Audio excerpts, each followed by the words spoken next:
से स्वागत है आपका Sonu RBS and CBSE classes में। दोस्तों हम 12th मैथ्स के प्रीवियस ईयर पेपर का सॉल्यूशन कर रहे थे जिसमें हमने पार्ट ए देखा था। आज हम पार्ट बी और सी देखेंगे। दोस्तों मैं ये बताना चाहूँगा कि पेपर में क्वेश्चन आते हैं वो नॉर्मल आते हैं, इतना हार्ड भी नहीं आते और इतना ज़्यादा इजी भी नहीं आते। तो हमें आना चाहिए कि क्वेश्चन को किस तरीके से हम डील कर सके। आई मीन्स क्वेश्चन को जिस तरीके से हमें डील करना आ गया, आई मीन्स मान लो कि आपको सब कुछ आ गया। पेपर 80 नंबर का आता है, हमारे 40 नंबर 50 नंबर आते हैं तो लेवल नहीं होता है, फिर हमारे परसेंटेज भी गिर जाते हैं। तो दोस्तों मैं आज आपको एक बात बताना चाहूँगा कि पहले हमें पता होना चाहिए कि क्वेश्चन में पूछा क्या गया है, फिर हमें पता होना चाहिए कि क्वेश्चन में दिया क्या गया है।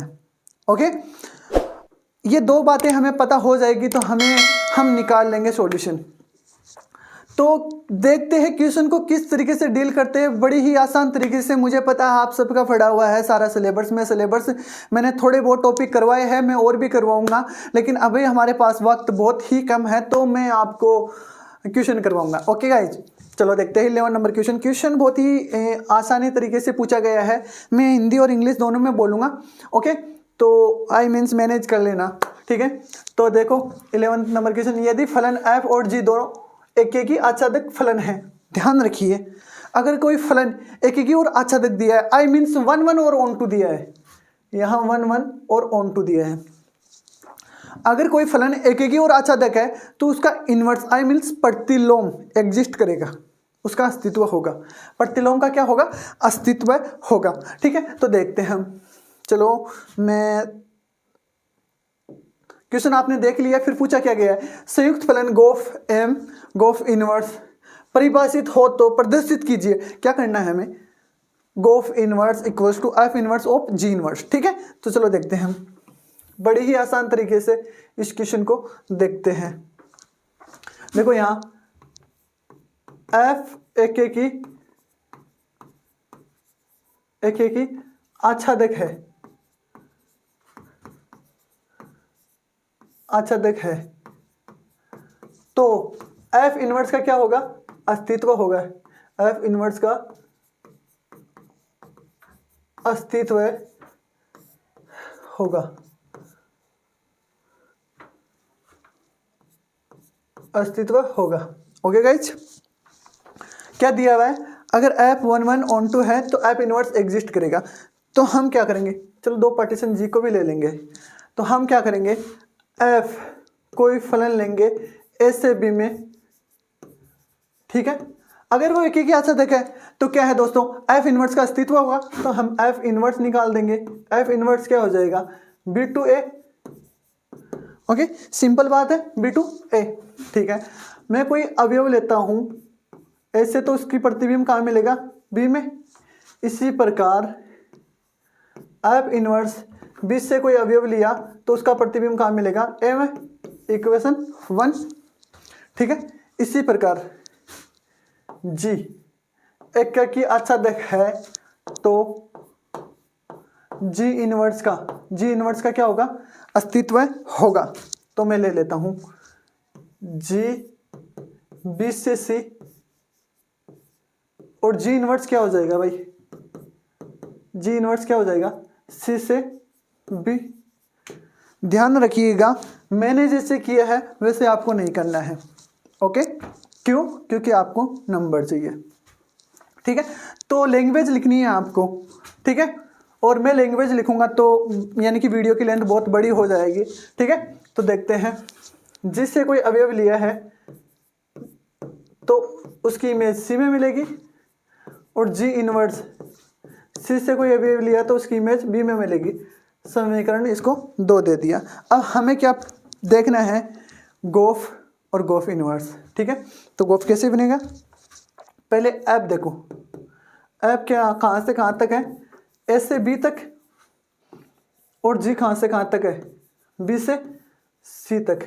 देखिए इसका परिसर इसके प्रांत दोनों का इक्वल है, तो हम क्या करेंगे, फलन जो बनेगा हमारे पास इन दोनों को मर्ज करने से ए से सी ओके। अब हम यहाँ कंफ्यूज हो जाएंगे कि हमें फोग यानी कि एफ ओ जी लिखना है या जी ओ एफ लिखना है। तो मैं आपको बताऊंगा, कंफ्यूज होने की ज़रूरी नहीं है। जिसका प्रांत जिसका प्रांत ले रहे हैं हम उसको पहले लिखेंगे। तो प्रांत किसका है? एफ का, तो हम लिखेंगे एफ, ठीक है। जिसका परिसर किसका है? जी का, तो उसको बाद में लिखेंगे। ओके। इसी प्रकार हम इसका इन्वर्स भी निकाल लेंगे। कैसे? एफ इन्वर्स क्या है? एफ इन्वर्स है बी से ए में, और जी इन्वर्स क्या है? जी इन्वर्स है सी से बी में। ओके, देख लीजिएगा। तो हम क्या है, इसका प्रांत इसका परिसर दोनों का बराबर है, तो जो फलन बनेगा हमारे पास क्या बनेगा? सी से ए, सी से ए। वही करेंगे, क्या करेंगे? जिसका प्रांत है उसको पहले लिखेंगे, तो जी इन्वर्स, जिसका परिसर है उसको बाद में लिखेंगे एफ इन्वर्स। ओके, ध्यान दीजिए। चलो यहाँ जी ऑफ एफ क्या हुआ? ए से सी, तो इसका इन्वर्स क्या हो जाएगा भाई? गोप का इन्वर्स क्या हो जाएगा? गोप का इन्वर्स हो जाएगा सी से ए। ओके, चलो हम आगे देखते हैं, हमें इसकी ज़रूरी होगी। चलो यहाँ देखिए, इसके आगे हमें क्या मिला है? ए से सी, तो मैं लूँगा जी ऑफ एफ ए, यानी कि कोई ए है जो विलोम करता है ए में, कैपिटल ए में। ओके, कोई स्मॉल ए है जो विलोम करता है कैपिटल ए में। तो हम क्या बनने वाला है? ये बनने वाला जी एफ ऑफ ए। ध्यान से देखिए, एफ ऑफ ए की वैल्यू क्या है? एफ ऑफ ए की वैल्यू है बी, तो ये क्या बना? जी ऑफ बी। अब आ जाइए जी ऑफ बी में, जी ऑफ बी की वैल्यू क्या है? सी। देखिए हमने क्या किया, गोप में एलिमेंट लिया ए से स्मॉल ए, जिसका प्रतिबिंब सी में आना चाहिए, आ गया। यहाँ आना चाहिए सी में, तो आ गया। ओके, हम क्या करेंगे अब? हम यही करेंगे, इसका इन्वर्स तो बता ही दिया है आपको, तो ले लेंगे जी ऑफ एफ। मैं सिद्ध करना चाह रहा हूँ, ये जो मैंने ऊपर बताया है वो सिद्ध करना चाह रहा हूँ। ओके, देखो इसका इन्वर्स लिया है, इन्वर्स सी से कहाँ है? ए में, तो इसको समीकरण नंबर 3 दे दूंगा। ओके, तो चलो आगे देखते हैं हम। अब हम लेंगे F inverse of G inverse C से, तो ये क्या बनेगा? ये बनेगा F inverse of G inverse of C. देखो भाई, जी इन्वर्स ऑफ सी क्या बन रहा है? बी, समीकरण नंबर 2 से। तो हमारे पास क्या बना? F inverse of B. F inverse of B क्या है? समीकरण 1 से हमारे पास है ए। ओके गाइज, इसको समीकरण नंबर 4 दे दो आप। अब हम कंपैरिजन करेंगे समीकरण 3 और समीकरण 4 की। समीकरण 3 व 4 से क्या है? समीकरण 3 क्या है? जी ऑफ एफ का inverse C equals to F inverse of G inverse C. देखो अवयव हमने सेम ले रखा है सी, तो हमारे पास क्या बना? G O F inverse C equals to F inverse of G inverse. यही हमें सिद्ध करना था। देखिएगा, यही हमें सिद्ध करना था। ओके, यही हमें सिद्ध करना था। चलो देखिए, देखते हैं क्वेश्चन नंबर 12 है। 12वें नंबर क्वेश्चन में क्या दिया गया? यदि a minus 2i equals to, हमें एक मैट्रिक्स दी गई है हो, तो ए का ट्रांसपोज ज्ञात कीजिए जहां i 3x3 की क्रम का एक इकाई अवयव है। i मीन्स इसका मतलब है आइडेंटिटी मैट्रिक्स है 3x3 की। ओके, तो हमें क्या पूछा गया है, हमें A.A का ट्रांसपोज पूछा गया है। हमें दिया क्या गया है, A नहीं दिया गया, हमें A-2I दिया गया है और उसको इक्वल एक मैट्रिक्स के इक्वल दिया गया है। तो हम यहाँ से क्या निकाल लेंगे, A निकाल लेंगे। कैसे, देखो सॉल्यूशन देखते हैं इसका। हमें दिया गया है 2I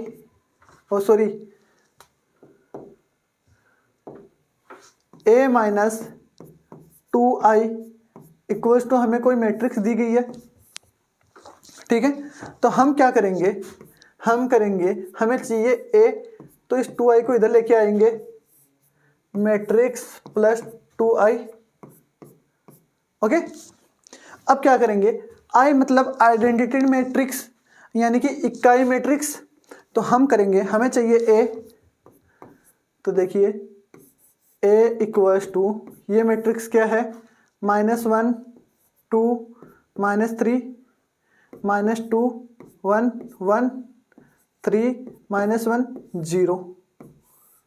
अब इसमें क्या जोड़ रहा है, 2I प्लस 2। I का मतलब होता है identity matrix. Okay, identity matrix आप जानते होंगे, नहीं जानते हो तो देख लीजिएगा। ठीक है, अब देखिए इस 2 को इसे मल्टीप्लेक्शन करूंगा तो यहाँ 2 आ जाएगा, यहाँ 2 आ जाएगा, यहाँ 2 आ जाएगा, ये 2 कैंसिल हो जाएगा। ओके, अब हम इसका ऐड करेंगे तो क्या बन रहा है, 1 माइनस का 2 और 3, 2 इसको ऐड करेंगे तो 3 और ये माइनस का 1, माइनस का 3 1 और 2। ध्यान से देखिए, ये क्या आया हमारे पास, A आया है। क्या आया है, A, ये आया A। अब हमें क्या चाहिए, A का ट्रांसपोज चाहिए। A का ट्रांसपोज कैसे निकाला जाता है दोस्तों, A का ट्रांसपोज निकाला जाता है, A के रो को कॉलम में चेंज कर दो और कॉलम को रो में चेंज कर दो। चलो A का ट्रांसपोज देखते हैं हम, A का ट्रांसपोज देखते हैं। ये हमारे पास A है, हमें निकालना है A ट्रांसपोज। इसकी रो के कॉलम में चेंज कर दो, 1 -2 3 2 3 -1 -3 1 और 2, ये बना A का ट्रांसपोज। हमें पूछा क्या गया है, हमें पूछा गया है A का ट्रांसपोज, तो कर दो। ओके, A क्या दिया गया है हमारे पास, 1 2 -3 -2 3 1 3 -1 और 2। A ट्रांसपोज क्या है, A ट्रांसपोज है 1 -2 3 2 3 -1 -3 1 और 2। इसको मल्टीप्लेक्शन कर दो भाई, 3x3 की मैट्रिक्स है तो मल्टीप्लेक्शन कर दो। ठीक है, मल्टीप्लेक्शन करना आपको आता होगा, नहीं आता है तो मैं बताता हूँ। इसका रो इसका कॉलम से मल्टीप्लेक्शन कर दो। ठीक है, तो करिए 1 माइनस माइनस प्लस का 4 फिर प्लस का 9। अब इसका रो इसके कॉलम से मल्टीप्लेक्शन कर दो तो 2 माइनस का 6 और माइनस का 3। अब ये फर्स्ट रो और 3 कॉलम से मल्टीप्लेक्शन कर दो तो ये हो जाएगा माइनस का 3 और माइनस का 2 और प्लस का 6। Okay, second row first column को मल्टीप्लेक्शन कर दो तो क्या हो जाएगा 2 माइनस का 6 माइनस का 3। ठीक है, इसको कर दो 4 प्लस का 9 प्लस का 1। ठीक है, इसको करेंगे तो माइनस का 6 माइनस का 3 प्लस का 3 और माइनस का 2। Okay, third row first column को कर दो तो ये हो जाएगा माइनस का 3 माइनस का 2 प्लस का 6। ठीक है, हम करेंगे थर्ड रो सेकंड कॉलम तो ये हो जाएगा माइनस का 6 प्लस का 3 माइनस का 2। थर्ड रो थर्ड कॉलम को करेंगे तो माइनस माइनस प्लस का 9 प्लस का 1 प्लस का 4। ओके, तो हमारे पास मैट्रिक्स क्या बनी, हमारे पास मैट्रिक्स क्या बनी देखते हैं। ओके, इसको ऐड करेंगे तो 14, इसको करेंगे तो माइनस का 9 में से माइनस का 7, इसको करेंगे माइनस का 5 प्लस का 6 प्लस का 1। ओके, इसको करेंगे माइनस का 9 प्लस का 2 तो माइनस का 7, इसको करेंगे तो 14, इसको करेंगे माइनस का 8 प्लस का यानी कि माइनस का 5। ठीक है, इसको करेंगे तो ये माइनस का 5 प्लस का 6 यानी कि प्लस का 1, इसको करेंगे प्लस का 8 माइनस का 8 प्लस का 3 तो माइनस का 5, इसको करेंगे तो 14। ओके, ये आंसर रहा हमारा। क्वेश्चन बहुत ही इजी था, इसको देखना था कि क्या पूछा गया है और क्या हम याद कर सकते हैं। मैं एक ही बात बार बार बोल रहा हूँ कि क्वेश्चन में क्या दिया गया है और क्या पूछा गया है। हमें a-2i इक्वल्स टू एक मैट्रिक्स दी गई थी जिसमें a.a का ट्रांसपोज पूछा गया था, तो a.a का ट्रांसपोज हम किस तरीके से ज्ञात कर सकते हैं। देखा, इतनी छोटी सी प्रोसेस है, छोटी सी प्रोसेस है, इससे हम a.a का ट्रांसपोज ज्ञात कर सकते हैं। ओके, चलो हम देखते हैं नेक्स्ट क्वेश्चन। क्वेश्चन नंबर 13 क्या दिया गया है, एक इंटीग्रेशन दिया गया है क्या, 2x plus 5 divide root x square plus 3x plus 1 का x के सापेक्ष समाकलन करना है। आई मीन्स इंटीग्रेशन करना है किसके सापेक्ष, x के सापेक्ष। तो कैसे ज्ञात करेंगे दोस्तों, अगर ऊपर कोई चर नहीं दिया गया, हमें एक कांस्टेंट वैल्यू मिलती, तो हम पहचानते हैं कि अगर ऊपर 1/रूट में x square plus A square का फॉर्मूला जानते हैं, या फिर 1/रूट x square minus A square का फॉर्मूला जानते हैं, या फिर root 1 minus A square minus x square का फॉर्मूला जानते हैं। इन तीन का तो हम फॉर्मूला जानते हैं। अगर ऊपर कांस्टेंट होता तो हम इस तरीके से सोल्व कर लेते, नीचे का पूर्ण वर्ग बना के। लेकिन ऊपर हमें क्या दिया गया है, एक चर दी गई है, तो हम इसका फॉर्मूला क्या होता है, देखो इसका फॉर्मूला होता है log x plus root x square plus A square. Okay, इसका क्या होता है log x plus root x square minus A square. आपको याद होने चाहिए, इसका क्या होता है sine inverse x divide a plus C. Okay, तो हमें इस फॉर्म में दिया नहीं है, तो हम क्या करेंगे, हम नीचे वाले को कुछ मान लेंगे, नीचे वाले को पुट कर लेंगे कुछ। तो देखते हैं क्या, x square plus 3x plus 1, इसको मान लेते हैं वी स्क्वायर। आई मीन्स हमने वी स्क्वायर क्यों माना, क्योंकि इसकी जगह हम वी स्क्वायर रखेंगे तो रूट कैंसिल हो जाएगा।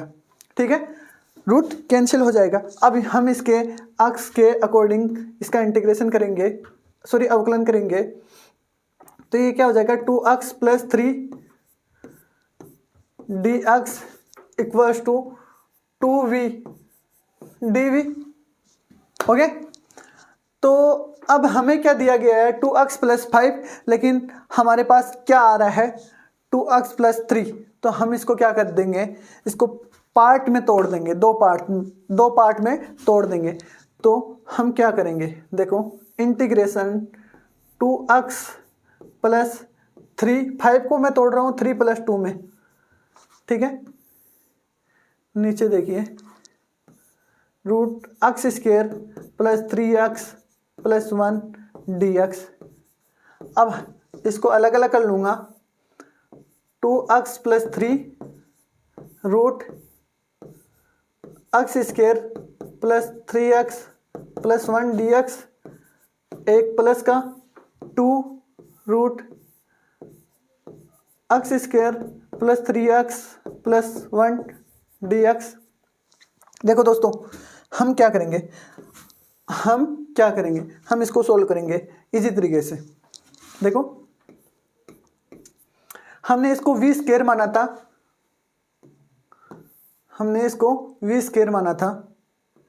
ठीक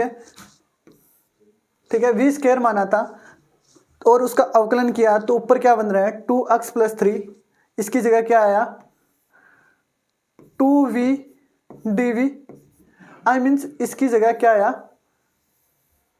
2v dv, नीचे वाले को क्या माना v स्क्वायर, तो v स्क्वायर का रूट होगा तो क्या हो जाएगा v प्लस ये क्या हो जाएगा 2 अपॉन, इसको हम सोल्व कर लेंगे इन फॉर्म में, किस फॉर्म में, इन फॉर्म में, ये कैंसिल हो रहा है, इसका सॉल्यूशन करेंगे तो 2v आएगा, ठीक है, और v की हम वैल्यू रख देंगे वहाँ से।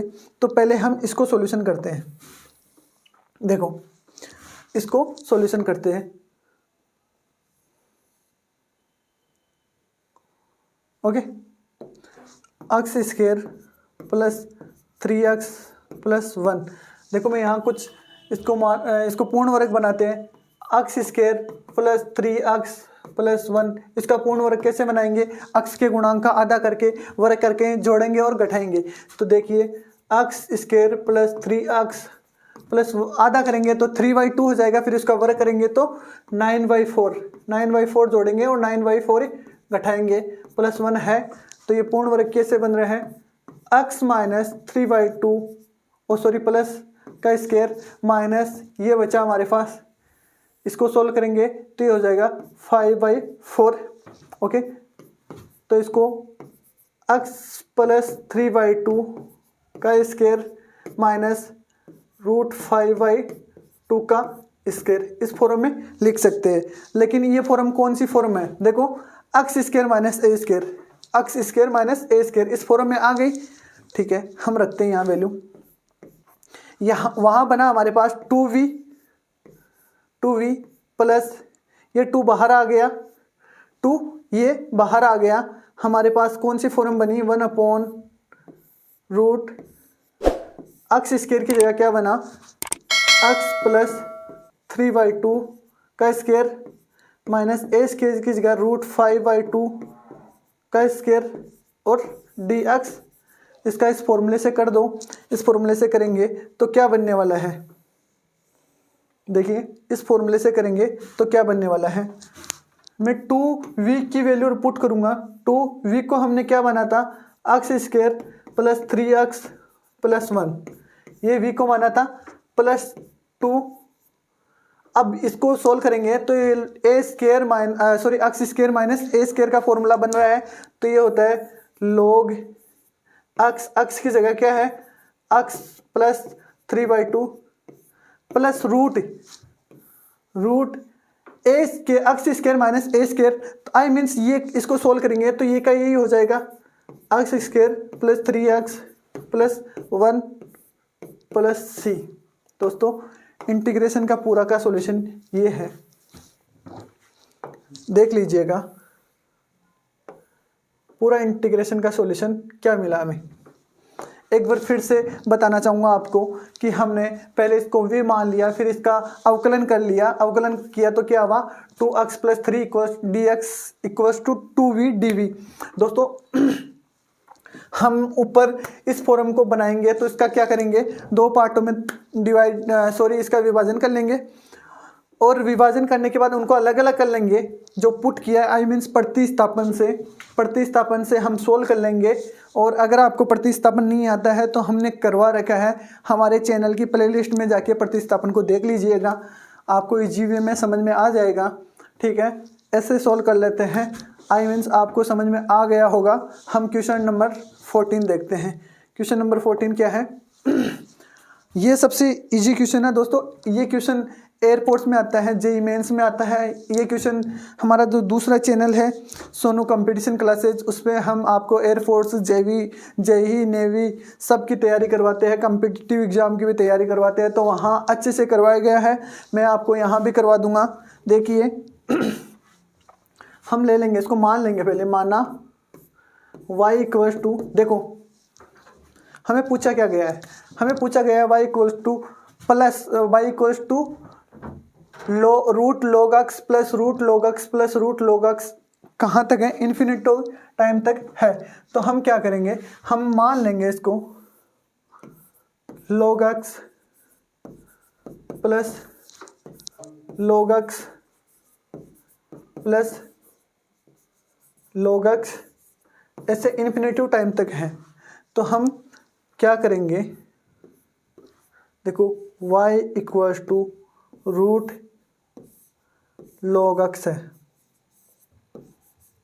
यहाँ ध्यान दीजिएगा मैं क्या करने वाला हूँ दोस्तों, y इक्वल्स टू लॉग में है सब, log root log x plus root log x plus root log x, ठीक है। तो मैं सारी अंदर वाली वैल्यू है, ये अंदर वाली वैल्यू है, इसकी वैल्यू भी y मान लूँगा, क्योंकि अनंत में कुछ भी घटा दो कोई फ़र्क नहीं पड़ने वाला है, तो ये y हो जाएगा। इन सारी आगे वाली log x root log x की वैल्यू क्या मान ली, y। कहाँ से, समीकरण 1 से, समीकरण 1 से रख सकते हो आप। फिर दोनों साइड वर्क करने पर, बोथ साइड स्क्वायर करने पर हमारे पास क्या बनेगा, y square equals to log x plus y। Okay, हमें पूछा क्या है, dy बाई dx, तो कर लेंगे अब, तो हम कर देंगे 2y dy by dx equals to log x का क्या होता है 1/x प्लस y का क्या होता है dy बाई dx। इस बात का ध्यान देना है आपको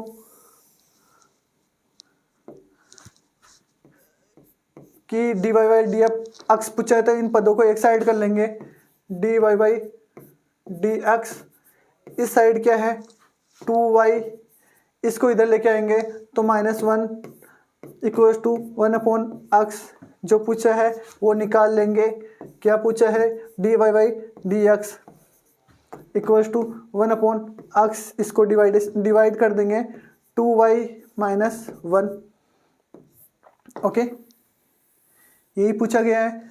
हम क्वेश्चन तो दोस्तों क्वेश्चन नंबर 15 देखते हैं हम। वक्र 2x square minus y square equals to 14, एक सरल रेखा क्या है, x plus 3y equals to 6 के समांतर अभिलंब के समीकरण को ज्ञात कीजिए। दोस्तों क्वेश्चन बहुत ही आसान सा है, इसमें थोड़ी सी थ्योरी लिखनी थी, तो मैंने उसको क्या किया है, पहले ही सोल्व करके आपको आसान तरीके से समझाने के लिए पहले ही इसको सोल्व किया है, तो मैं आपको समझाऊंगा। दिया गया है ये सरल रेखा का समीकरण है दोस्तों, किसका समीकरण है, सरल रेखा समीकरण है। इसको समीकरण हम नंबर 1 मान लेते हैं। अभिलंब और स्पर्श रेखा के प्रतिच्छेद को हम क्या ले लेते हैं, x1 y1 ले लेते हैं। माना वक्र पर बिंदु, जहां वक्र कट कर रहा है वो बिंदु हमने क्या लिया, x1 y1 लिया है। तो समीकरण में रखेंगे तो क्या बना समीकरण, 2x1 का स्क्वायर माइनस y1 का स्क्वायर इक्वल्स टू 14। ओके दोस्तों, हमें स्पर्श रेखा का ढाल चाहिए, स्पर्श रेखा की प्रवणता चाहिए, तो क्या करेंगे हम, समीकरण 1 का अवकलन करेंगे। क्या करेंगे, समीकरण 1 का अवकलन करेंगे। अवकलन करेंगे तो क्या बनेगा, 4x minus 2y dy by dx equals to 0, क्योंकि 14 कांस्टेंट है, कांस्टेंट का अवकलन क्या हो जाएगा, 0 हो जाएगा। हमें dy बाई dx चाहिए, तो इसको सोल्व करेंगे तो क्या बनेगा, 2x डिवाइड y। ओके, हमें बिंदु x1 y1 जो स्पर्श रेखा है उसका ढाल चाहिए, तो हम इसमें क्या रख देंगे, x1 y1, क्योंकि हमने माना है वक्र पर बिंदु x1 y1। ओके, तो हमारे पास क्या हुआ, स्पर्श रेखा का ढाल 2x1 डिवाइड y1, इसको क्या मान लिया हमने, इसको मान लिया m1। ओके, और जो ये दिया हुआ है, हमें क्या दिया हुआ है, स्पर्श रेखा दी हुई है, और सॉरी अभिलंब के समांतर एक रेखा दी हुई है, इसका ढाल निकालेंगे किससे, y बराबर mx से कंपैरिजन करके प्लस c। तो यहाँ से हमारे पास एक ढाल बनेगा -1/3, इससे कंपैरिजन करेंगे इस इक्वेशन का, तो ये बनेगा, इसको मान लीजिए 2। ध्यान दीजिए, दो लंबवत रेखाओं के ढाल के गुणनफल क्या होता है, -1 होता है। दो लंबवत रेखा के ढाल का गुणनफल क्या होता है, -1 होता है। हम m1 और m2 को क्या करते हैं, वैल्यू पुट करेंगे। वैल्यू पुट करेंगे तो देखो इसकी वैल्यू क्या है, m1 की वैल्यू क्या है -1/3, और m2 की वैल्यू क्या है 2x1 डिवाइड y1। ओके, तो इसको सोल्व करेंगे तो हमारे पास क्या बन रहा है, 2x1 equals to 3y1। Okay, तो हम x1 की वैल्यू निकालेंगे, x1 की वैल्यू निकालेंगे, तो x1 की वैल्यू क्या आ रही है, ध्यान से देखिए x1 की वैल्यू क्या आ रही है, x1 की वैल्यू आ रही है 3/2y1। समीकरण नंबर 3 दे दिया। इस x1 की वैल्यू को समीकरण नंबर 2 में रखेंगे, हम समीकरण नंबर 2 में रखेंगे, यहाँ x1 की जगह क्या रखेंगे 3/2y1। ओके, चलो देखते हैं। समीकरण नंबर 2 में रखा तो हमारे पास क्या हुआ, एक y1 स्क्वायर में एक समीकरण मिला हमें, y1 स्क्वायर में एक समीकरण मिला जिसको सोल्व करने से y1 की वैल्यू 2 आई। क्या आई, +-2। 2 घात का समीकरण है, इसको सोल्व करेंगे तो y की वैल्यू क्या आई है +-2। दोस्तों एक बार हम प्लस लेंगे, एक बार माइनस लेंगे, समीकरण 3 में रखेंगे y1 की वैल्यू। देखो पहले क्या लिया हम, y1 की वैल्यू 2 लिया है प्लस का, तो समीकरण 2 में रखेंगे तो x1 की क्या आया, x1 आया +3। ओके, दूसरी बार हमने क्या लिया, -2 लिया है, -2 लिया तो x1 क्या हुआ -3। वक्र पर बिंदु क्या मिला दोस्तों, हमें वक्र पर बिंदु मिला। अगर y का मान +2 लिया तो x का मान +3, y का मान -2 लिया तो x का मान -3। ओके, 2 बिंदु मिले। अब हमें क्या पूछा था, समांतर एक अभिलंब का समीकरण पूछा था। अभिलंब का समीकरण क्या होता है, y - y1 m = x - x1। तो दोस्तों हमने वैल्यू पुट की है और कुछ नहीं किया।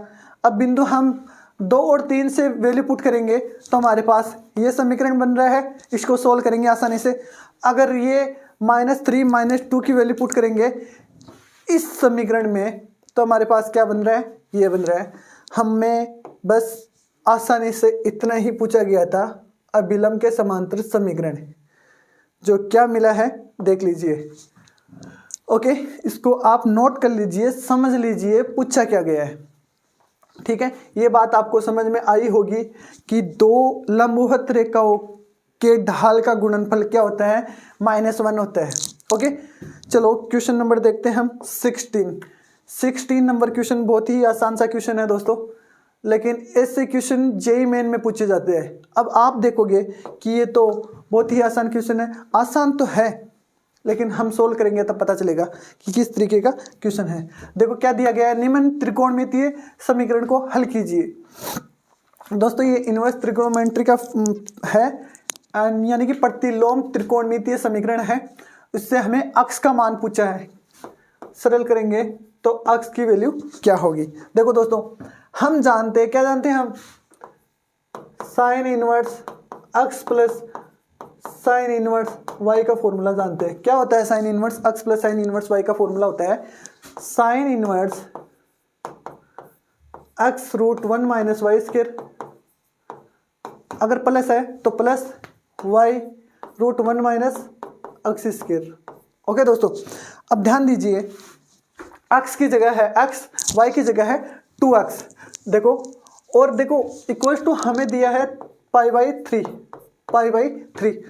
तो मैं आपको बताना चाहूँगा कि इस साइन इनवर्स को इधर लेके जाएंगे तो साइन हो जाएगा और साइन π/3 की वैल्यू हम निकाल लेंगे। लेकिन जो वैल्यू हम निकालना चाहेंगे अक्ष की, तो देखो रूट प्लस में है, अगर हम इसका वर्ग करेंगे फिर भी प्लस में आएगा। ऐसे सोल्व करेंगे इसको तो काफ़ी बड़ा हो जाएगा। तो हमें क्या करना पड़ेगा, इसको चेंज करना पड़ेगा। किस में चेंज करना पड़ेगा, ये भी हमें सोचना पड़ेगा कि साइन इनवर्स से कौन सा इनवर्स ट्रिग्नोमेट्रिक रिलेशन रखता है जिसका वर्ग करने पे रूट हट जाए। ओके, तो हम सोचेंगे कि साइन से कोस इनवर्स भी एक रिलेशन रहता है। क्या होता है, sine inverse x plus cos inverse x equals to π/2 होता है।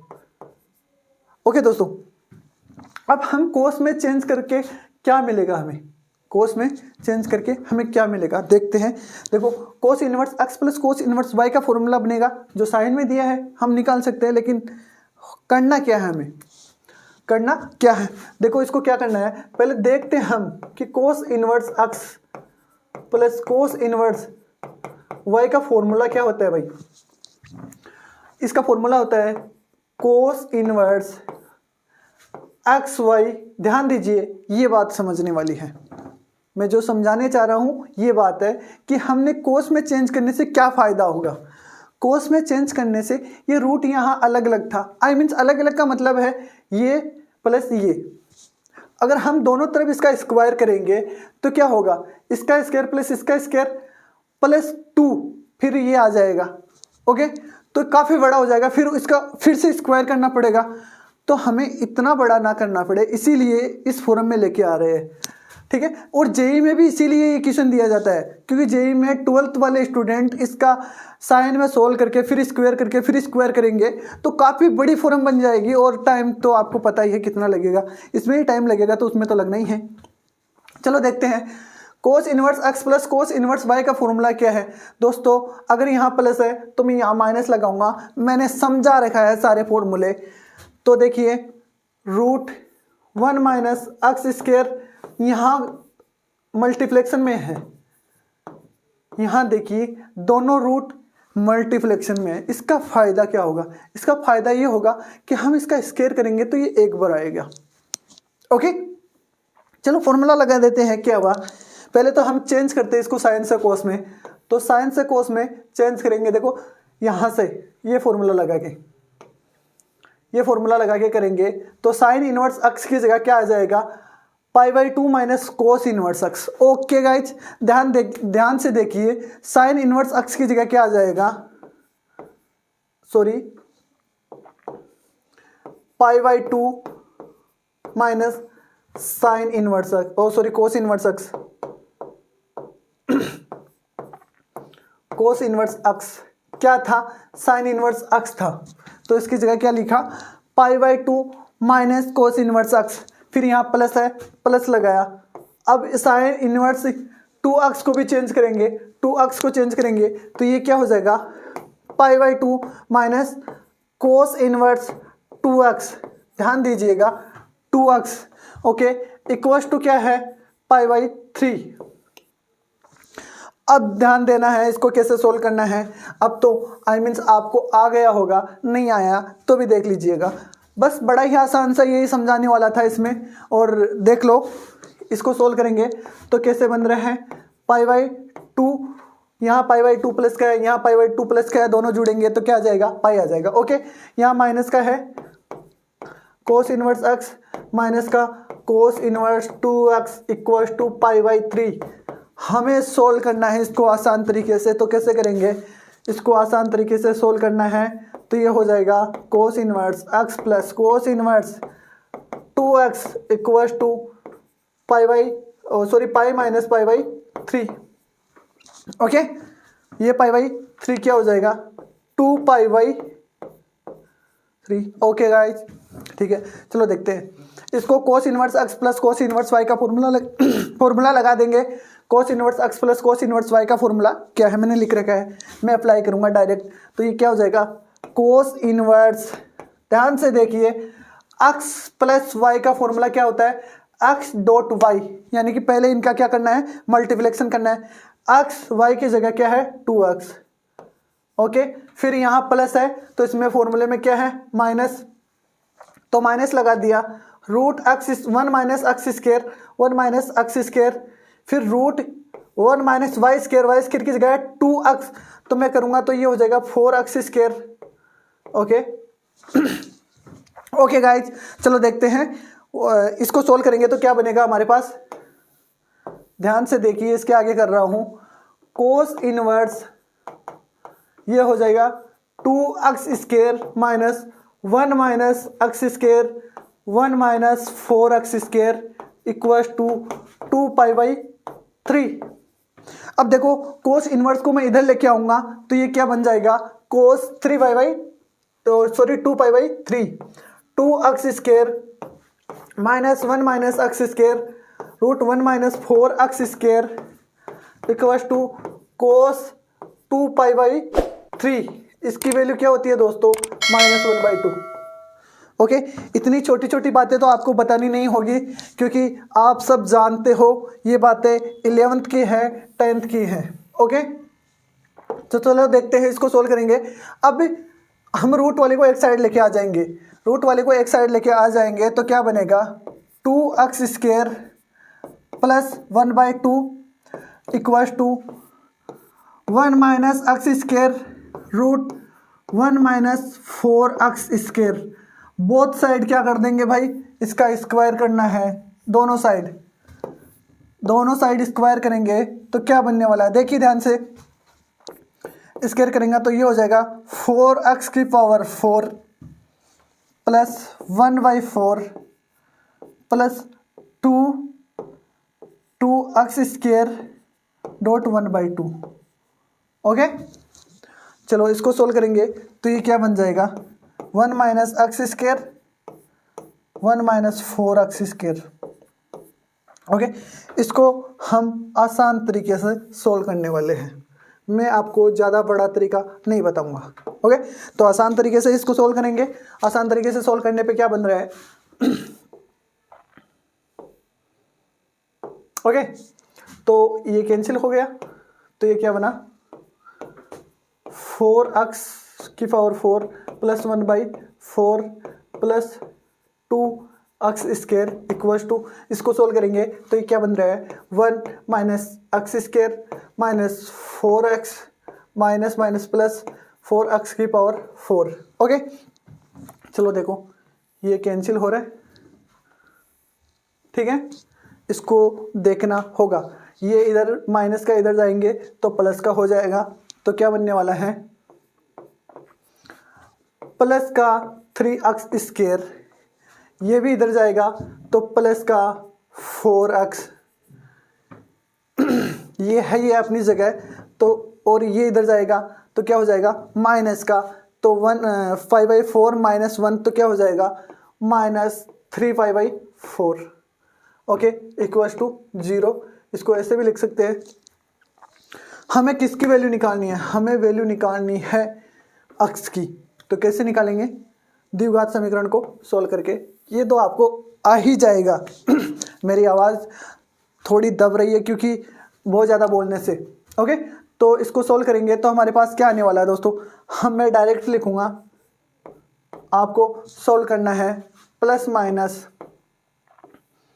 रूट 1/2 3/7। ओके, इसको सोल्व करेंगे तो ये बनेगा। अब दोस्तों हम देखेंगे कि ये दोनों वैल्यू कौन सी, दोनों वैल्यू ये दोनों वैल्यू कौन सी, प्लस 1/2 रूट 1/3/7 और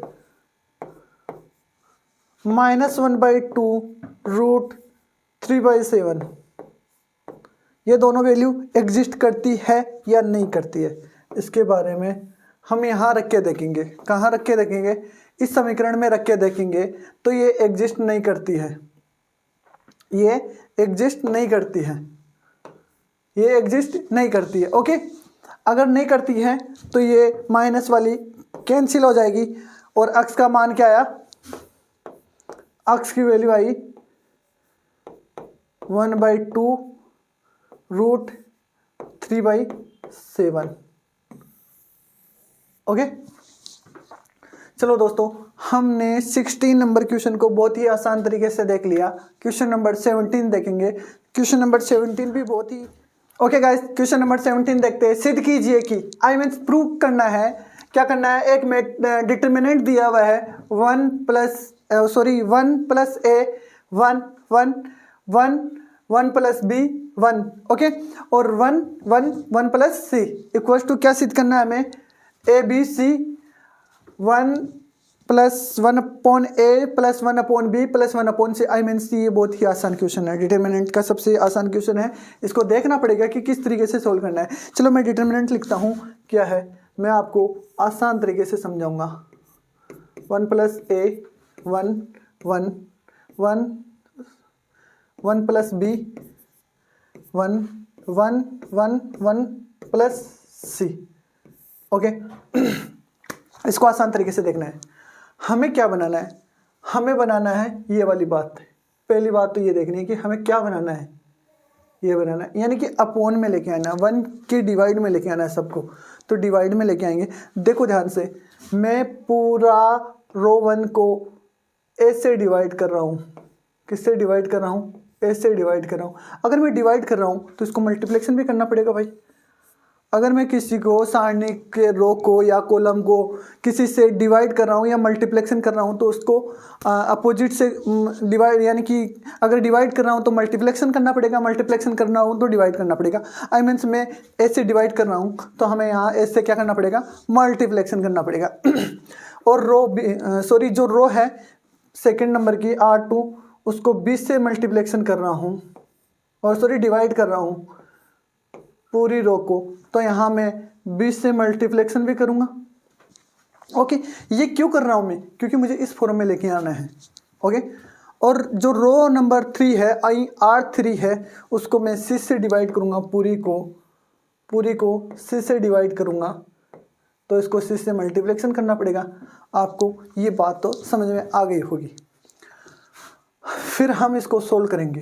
देखो ABC अपने आप बन गया है, ABC अपने आप बन गया है और हमें क्या बनाना है, हमें बनाना है 1 + 1/a 1/a 1/a, ये बना 1/b 1 + 1/b 1/b 1/c 1/c 1 + 1/c। ध्यान से देखिए, जो डिटरमिनेंट बनी है इसको एक बार फिर से देखिए आप, इसमें क्या संक्रिया लगानी है। इसमें जो संक्रिया लगानी है वो बहुत ही आसान से आपको दिख गई होगी। देखो हमें जो चाहिए था वो बनाने के लिए क्या करना होगा, या तो हम सारे कॉलम्स को ऐड कर देंगे, C1 में ऐड कर देंगे, या फिर नहीं ऐसा भी नहीं होगा ऐसा भी नहीं होगा। हम क्या करेंगे, रो को हम इसमें संक्रिया लगाएंगे R1 में, R1 ये होती है, इसमें संक्रिया लगाएंगे R1 = R1 + R2 + R3। ये संक्रिया लगाएंगे तो क्या बनने वाला है, ध्यान से देखिए,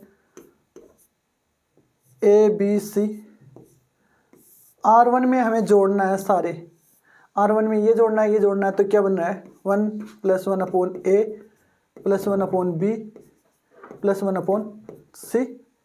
ओके, और ये भी यही बन रहा है same to same 1/a + 1/b + 1/c, ये भी यही बन रहा है 1 + 1/a + 1/b + 1/c। जो चाहिए था वो तो बन रहा है भाई। अब इसको क्या करना है, 1 बनाना है, तो जो लिखा है उसको लिख दो।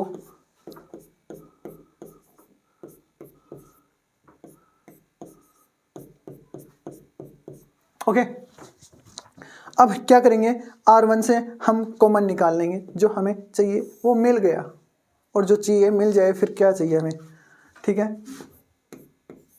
ABC R1 में हम क्या निकालेंगे, 1/1/a + 1/b + 1/c कॉमन निकाल लेंगे, तो हमारे पास क्या बना, ऊपर 1 1 1 बना, या 1/b है, या 1 + 1/b है, यहाँ 1/b है, या 1/c है, यहाँ 1/c है, यहाँ 1 + 1/c है। देखिए दोस्तों, अब क्या करना है, हमें इनको 0 बनाना है।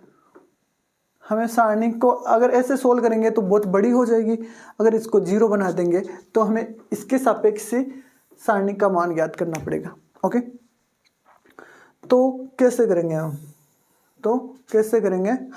हम इस पे एक संक्रिया लगाएंगे, C2 = C2 - C1 घटा देंगे।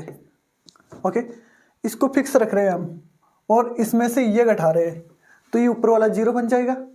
इसी प्रकार C3 में से क्या घटा देंगे, C1, क्योंकि हम इसको तो फिक्स रख रहे हैं, फिक्स है ये तो, और इसको क्या बनाना है, 0 बनाना है, इसको भी क्या बनाना है, 0 बनाना है। तो 0 कैसे बनाएगा, इसको फिक्स करके इसमें से घटा देंगे तो 0 हो जाएगा, सेम टू सेम करेंगे तो हम 0 कैसे बनेगा, ये देखो ABC 1 + 1/a 1/b + 1/c। देखो घटाएंगे तो देखो, ये तो फर्स्ट तो ऐसा का ऐसा ही है। ओके, इसमें से करेंगे तो ये 0 हो जाएगा, ध्यान दीजिए, इसमें से ये घटाएंगे तो ये 1 हो जाएगा, इसमें से ये घटाएंगे तो ये 0 हो जाएगा। ओके, ये 0 कैसे होगा, इस 1 में से ये घटाएंगे तो 0, इसमें से ये घटाएंगे तो ये 0, इसमें से ये घटाएंगे तो ये 1 हो जाएगा। अब इस सारणी का मान 1 होता है अगर इसके डायगोनल एलिमेंट 1 हो और अपर ट्रायंगल मैट्रिक्स बन रही हो तो सारणी का मान क्या होता है, 1 होता है। तो हमारे पास सिद्ध हुआ ABC 1 + 1/A + 1/B + 1/C। Okay, सिद्ध हुआ। बहुत ही आसान सा क्वेश्चन था। इस क्वेश्चन में बस थोड़ा सा दिमाग ये लगाना था कि हमें पूछा क्या गया था और हमें ज्ञात क्या करना। आई मीन्स कौन सी संक्रिया से हमें क्या ज्ञात कर सकते हैं। ओके गाइस, क्वेश्चन नंबर 18 देखते हैं। क्वेश्चन नंबर 18 क्या है, निम्नलिखित समीकरण निकाय को हल कीजिए। देखिए दोस्तों, ये बहुत ही आसान सा क्वेश्चन है। आसान सा नहीं, इसमें सोचना पड़ेगा आपको कि समीकरण निकाय दिया है और जो समीकरण निकाय है वो शुद्ध फॉर्म में नहीं है। शुद्ध फॉर्म का मतलब Ax = B फॉर्म में नहीं है। इस फॉर्म में अगर होता तो वह शुद्ध समीकरण निकाय होता। वो समीकरण निकाय शुद्ध फॉर्म में नहीं है, तो हम क्या करेंगे, इसको शुद्ध बनाएंगे। कैसे बनाएंगे, चलो देखते हैं।